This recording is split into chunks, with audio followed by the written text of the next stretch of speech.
confess, Father, I confess, 'cause I've been living wrong. Yo, what's up, man? It's your boy T SKO to the day. Mr. Flow So Good, Matiba Totle, Mrs. Keep Up My What. Y'all already know, man. Back with you guys with another YouTube video. You know, y'all already know, man. It's been a minute. Okay, I'm working on some stuff. It's been a minute, but I promise you guys, you know, I'm still gonna be away for a bit because I don't see myself posting a lot, you know, this December because, you know, key December boss. But next year, you know, we're back up and running for 2019, you know, we're gunning for that over 50K subscriber, you know, number, and we're going to achieve it, you know, with the help of you guys and the way that you guys support this channel, you know, we're going to achieve it. We're going to surpass that number, possibly even go towards 100K. But yeah, y'all guys just went and got me out of my cave, you know. The past few days, you guys have been tweeting me, sending me Instagram messages. Basically, you guys are very upset with MTV. You know, y'all guys need to stop getting upset after MTV, you know, compiles the list, and y'all need to start telling MTV who to get for the list, okay, to actually compile the list. You know what I'm saying? But regardless, man, a lot of you guys were upset. You know, you felt like certain artists should have been on the list. You felt like certain artists who were included in the list weren't ranked, you know, the way that you guys would have liked. And just, you know, here is my 2 cents on it. Here are my thoughts on, you know, the whole list right now. So the whole list basically put things like this. They had Nadia Nakai at number 10, Muesli number 9, Ricky Rick number 8, Anati number 7, Shane Eagle number 6, number 5, Rouge, number 4, Casper Nyovest, number 3, AKA, number 2, Nasty C, and number 1, Questa. Now, I'm gonna be honest with you, I don't have much issue with the people that are on the list, okay? I think if you look at their category for choosing people that are going to be part of this list, essentially a lot of these artists, you would say, you know, they deserve to be there according to, you know, the categories. But I would say that I wasn't necessarily happy with the fact that A. Reese wasn't included in the list, although, you know, I do know that they'll be like, okay, he didn't get a lot of brand deals, and a lot of the artists that are on the list got a lot of brand deals. And maybe I'm just unaware about some of the brand deals that the artists had, but I would have definitely had A-Reese on the list. I would have had Nadia Nakai ranking higher than where they ranked her, just off of the amount of brand work she did and, you know, the impact that her 2 songs that she dropped this year had. I definitely would have had Shane Eagle ranking higher, okay? And here's the thing, because with this list, there's also the problem of certain artists, just off of the success they've had prior and the type of fan base they have, will just always be on the list, okay? And they'll always be ranked top 5, even if other artists have put in more work than them. So I think either another list needs to be created for artists that I could say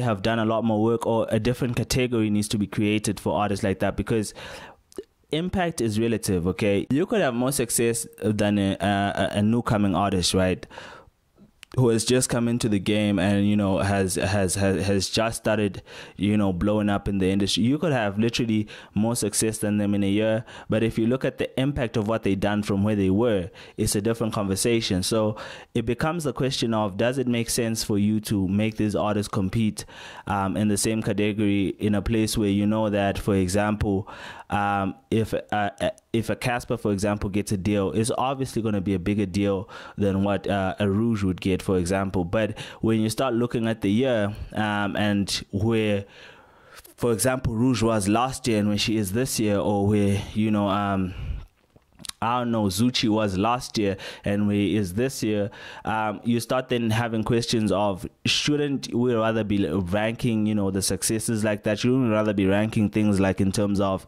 look, last year this person was here and this year this is where they were. So within a year they've gained more traction than the other artists, rather than just ranking on the basis of, oh, he got a deal and that deal was worth 5 million, or he dropped this song and this song did so many views. Like, if I was doing 2 views last year on my songs and this year I'm able to pull 100K views, or, you know, or this year I'm able to sell gold, or this year, you know, I'm able to be one of the most booked artists in the country, then I've done a lot, you know. So I'm looking at it and I'm saying maybe how the things are categorized needs to change. And I'm saying that because also I'm a very statistical person. I'm a very stats based person, and like in stats, that's it. We don't rank things based on oh yeah you got the bigger package than so and so, you had the bigger song, or we rank things based on relativity of, okay, if we look at where you were, and that's how I would rank it. Okay, but based on the category, I'm guessing essentially, they would be correct. I wouldn't have put Quest at number 1. I would have put AKA there. I wouldn't complain too much about where NCC is. I think he's doing a lot. In terms of Casper, because this list was done before, his Philip Moses Mabhida, and before he even announced the album, and I know about it prior to that, I would have rather had him even lower than where he is right now. Because if you look at if you look at the impact of his song, for example, because he dropped what? He dropped Sazoba Lit, and he dropped Skates, all right? And those two songs, yes, they made a lot of noise. But if we're talking just pertaining to music, then, okay, maybe they put him there because of Philip FNB. Maybe they put him there because of Philip FNB, which would make sense. Okay, then maybe we would leave him there. Between Shane Eagle and Rouge, that's a bit of a tough one. Let me see. In terms of who draws a bigger crowd, Shane Eagle definitely. But in terms of lyrical ability, in terms of what they've both done, the amount of awards that they've both managed to get, okay, I'm gonna leave this one. This one was tough. Now with Anati, okay, I might not be aware of what he's done this year, okay, except for the album, which was a dope album, by the way.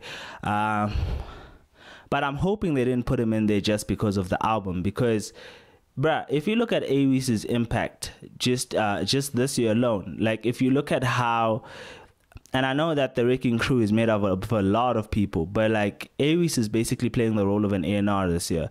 Like he's literally I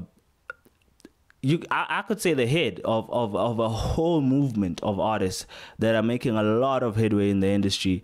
And so the moment you don't put him on a list because, oh, maybe so and so did more brand work than him this year or whatever, I don't think you're actually correct. Because yes, Awis might never get a lot of brand work. I mean, you watch his Instagram, homie, is always smoking some weed, smoking on a joint or whatever. Like he's not as branded as other artists are. But if you look at the impact of what he's doing is, I mean, like you could see that he has like a huge following. Awis is one of the few artists in SA that actually have stands. Like he has people that will vouch for him no matter what. And he managed to build that, and expand that a lot this year. So and he dropped 2 projects this year already, and you could say he dropped more. I mean, the Wrecking Crew, there was a point they were dropping every week, bruh, and Awis was on a lot of those tracks. So I don't know if it makes sense not to put him on the list and to put Anati in there and say that he had more impact, because for me, the album sound-wise and sonically, yes, it had a lot of impact, but would I say he has more impact in the industry than Awis? I mean, nah, I wouldn't. I mean, and I'm talking about this year alone. I don't think I agree with that. Mostly the brand work, statistically, as someone who thinks like that, I wouldn't have put it on because, of the fact that I think about it in terms of, okay, Moosli, yes, she's doing a lot of brand work, and she dropped an album this year. But in terms of thinking about it like this, where is the brand work actually coming from? It's kind of hard to rank. Okay, is it coming because she's really making a lot of headway as an artist, or is it coming because partly also of her presenting career? That becomes a bit blurry there. But obviously, the list is not based on that. It's just based on the facts that she's doing a lot of brand work, and maybe she does deserve to be there, but I'm not so sure she deserves to be higher than Nadia. In fact, I feel like Nadia should be way, way, way higher than this. I would have probably put her like on at like 7 or something like that. But like I said, I'm not too mad with the people that are on the list. I think they did a lot this year. I feel like the way that they were categorized is not the best way. And I also do feel that the list essentially needs to be redefined. Like, yeah, because how do you rank that? Like, I mean, if you look at it the way that I'm looking at it in terms of where you were last year and where you are this year, even Nasty C would probably be ranking a higher. I mean, it'd probably be number one this year. And that's how I think, you know, the list should be categorized. But in general, for me, the fact that A-Reese is not here makes me very unhappy. Also, I'm not fully sure why Shoma Josie is not on there. I felt like she also did a lot this year in terms of brand work, in terms of just her career in general, you know, musically and so on and so forth. And maybe some people might argue because she's gone, but you know, they had Malum Coolcat on there for the longest of time, you know, and even Questa dropped a quite a song. So like, I think what Shoma Josie is doing now is kind of like a subgenre of hip hop, and so. Also, if we're looking at the categories, I also felt like she deserved to be on that list more than some of the artists that are on there. Maybe, you know, us that are YouTubers that are on YouTube and are more inclined to, you know, what's actually currently going on in the scene, maybe we should start compiling our own lists and just come together and compile our own lists and see what we come up with. But you guys leave me your comments in the comment section, letting me know what you think, and definitely subscribe. Awesome. Now wait, Emma Billy. I know you want to go, but click that red button and subscribe and put some respect on a young name, man. Awesome.